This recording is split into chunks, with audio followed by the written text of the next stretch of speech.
of fear.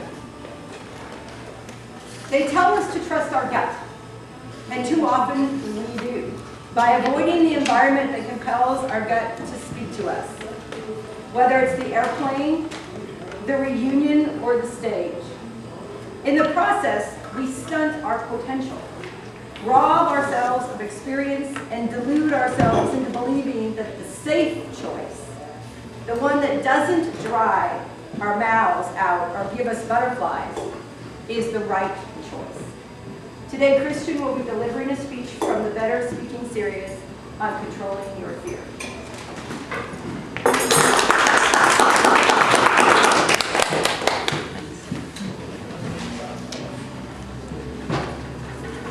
Thank you, Madam Toastmaster, for that introduction. Fellow Toastmasters, today, as Paige said, my objective is to discuss fear, controlling fear, and to offer some techniques that might help you control it. But to control fear, we first need to understand fear. And the best place to start for that is Jerry Seinfeld. Jerry Seinfeld. Jerry Seinfeld had a joke. The joke was about that factoid we've all heard a gazillion times, that people are more afraid of public speaking than they are of dying. That would mean, he said, that if you were at a funeral, you'd rather be the guy in the casket than the guy giving the eulogy. Pretty funny, but it didn't make much sense to him, and it doesn't make much sense to me, until I looked into that factoid. And there, amongst all the variations of it, I found a clue that might explain it. Yes, people were more afraid of public speaking than of dying. But it wasn't dying that they were necessarily afraid of. It was dying alone. Dying alone.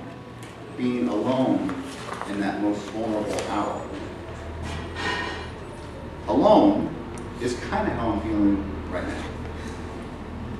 You guys are all out there, you're in a group, you're looking at me, you're judging me, and my gut, crafted by 6 million years of evolution, is warning me that if I say something so stupid and offensive, you guys are going to reject me. Now, I know this isn't really true, but 6 million years of evolution says it's true in my gut. Okay? In fact, there's an evolutionary biologist, his name is Dr. Glenn Crossley, who wrote this book called The Real Story of Risk. And he describes the connection between belonging and surviving. You see, way back in the Serengeti, when we were just humans amongst these big predators, we didn't have any tools to survive. The other animals were bigger, stronger, faster, more fierce. We were smaller, slower. We don't have claws. But what we did have was our wits, and we had each other. Connecting to the group for humans is surviving. And right now, I'm a little disconnected from the group. So my gut's telling me, you're not really surviving. You're endangering your survival. That's part of the reason speaking can be so scary. Now, this is also true with animals. There's a researcher from Purdue University, Dr. Kip Williams, who found that in the animal kingdom, animals will expel members of their groups that are problematic for whatever reason. And within a short period of time, they die. If you think you are separated from this evolutionary self, you're wrong. In 2017, it's just as true as it was 3 million years ago. In a meta-analysis of 148 studies, that's basically one big study of a lot of studies, researchers found that loneliness was as dangerous as cigarettes and alcohol, and more dangerous than obesity. In fact, it increased your risk of death by 50%. Why? Because loneliness puts you in a state of fight or flight. And when you're in a state of fight or flight, you've got adrenaline going, that increases inflammation, it reduces your immune system. People who are lonely experience more micro-awakenings at night. So they're like this.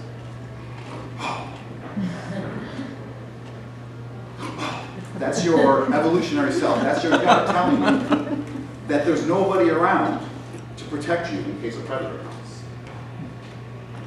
So this fear emerges naturally when you come up in front of a group, when you have isolated yourself from the group. And it stunts our potential. It keeps us from signing our name in that little speaker slot. It says if we're not completely prepared for our speech, you know what? I'm going to pass on it this week and wait until I am really prepared. That's your gut talking. And my mantra is to ignore your gut. We got to get over this. And so today I'm going to share with you 4 techniques that might help. The first is to embrace the fear. Embrace the fear. Ignore the gut, but embrace the fear, and fear complacency. Fear heightens your senses. It sharpens your mind. A little fear can make you a better version of yourself. It's true in athletics, and it's true in public speaking. I come from 2 decades of whitewater kayaking, where I've immersed myself intentionally in an environment of fear. And occasionally, I will see video of myself, and I will see a stroke that I made at just the right time that I had no idea I made. And it saved me. And the only way I can explain that stroke in all that whitewater as I'm plummeting down a waterfall is fear. Fear is what sharpens my senses. Complacency is what kills. Complacency is what swindles drivers into thinking that they can text on their phone while cruising 70 miles per hour over a mountain pass. Complacency is what convinces a favorite that their opponent doesn't even belong in the same arena. And complacency is what convinces a speaker who maybe has given 1,000 speeches that they really don't need to prepare for their speech. They don't need to think of any relevant stories, any relevant statistics. They don't need to plan out their points. They can just get up here and wing it. And complacency is what kills their audience. So if there's anything you should fear, it's complacency. And if there's anything you should embrace, it's fear. Because fear keeps you sharp. Now, of course, it's a little fear that keeps you sharp. Too much fear is debilitating. A little fear is exhilarating, right? We've all ridden roller coasters. We know that to be true. So how do you manage your fear? Well, that's step 2. Step 2 is to visualize.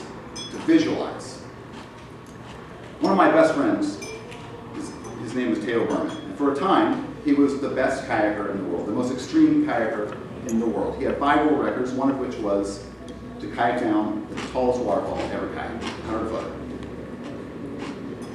And that also meant that he ran rapids that nobody had ever run before, which means he never had the benefit of watching somebody run these rapids. Now these rapids are heinous. When you look at them, you think there is no way through them. So the first thing you got to do is you got to scout it, of course. You got to know where the hazards are. You got to speculate what the consequences are. But Theo would also visualize himself. He would close his eyes, and he would take those paddle strokes through the rapid, moving his hips, moving where he needed to, and he would do this over and over and over again until he was ready. And then he would run the rapid and crush it. Now, most of us aren't whitewater kayakers, but I'll bet you some of you have been to karaoke. Some of you have been to karaoke, and if you're anything like me, you're not the first one to hop up there on the karaoke stage and start singing. You wait. You wait until somebody goes up there and just absolutely fails. You want to see somebody fail. Like a virgin, touched for the very first time. Don't you feel better now?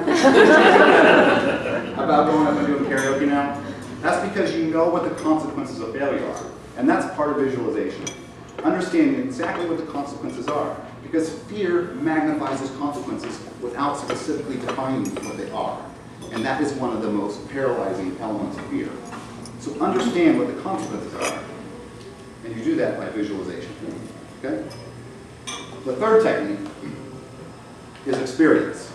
When I first moved here to Kirkland, I, unbeknownst to me, inherited a backyard Class 5 kayaking. It's called Road Canyon. It's 5 miles of Class 5 rapids, deep in a gorge, big, powerful rapids with sharp rocks. It's a classic river, but I didn't like it because 10 years earlier, I had this terrible experience. I lost my boat, I had to climb the canyon wall. I didn't end up getting out until way past dark.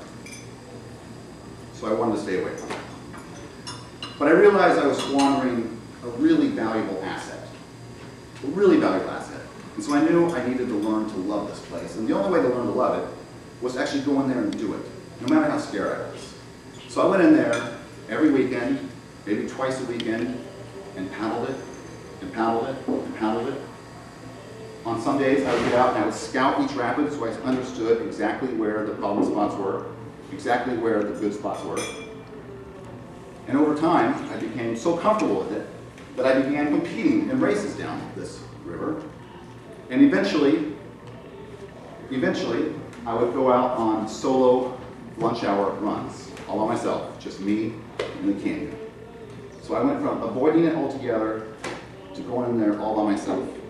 And the only connection between the two was experience, forcing myself to do it. The fourth technique, the last technique, is what I call eyes on the prize.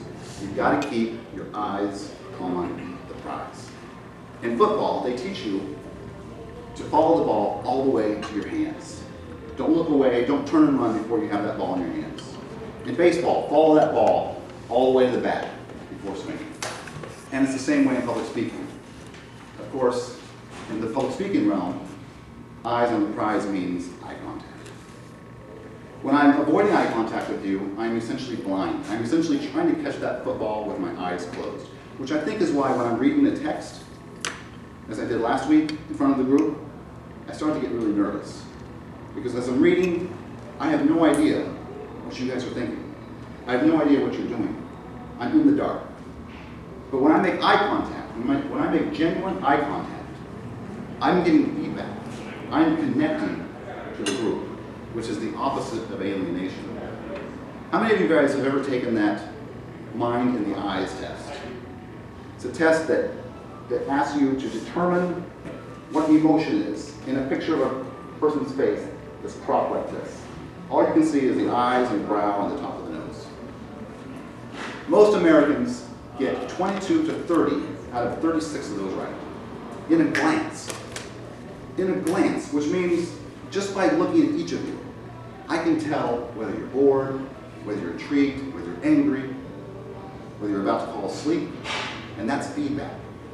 And feedback is part of connection. And connection is the opposite of alienation. But when I choose to just do the cliche eye contact, that is kind of like this, not really absorbing my audience, I'm unleashing 6 million years of evolution, 6 million years of primal fear upon myself. And really, it's as easy as keeping your eyes on the prize. So if you do that, and if you get experience, and if you visualize, I can guarantee you that your fear will no longer usurp your voice. Thank you. Yeah.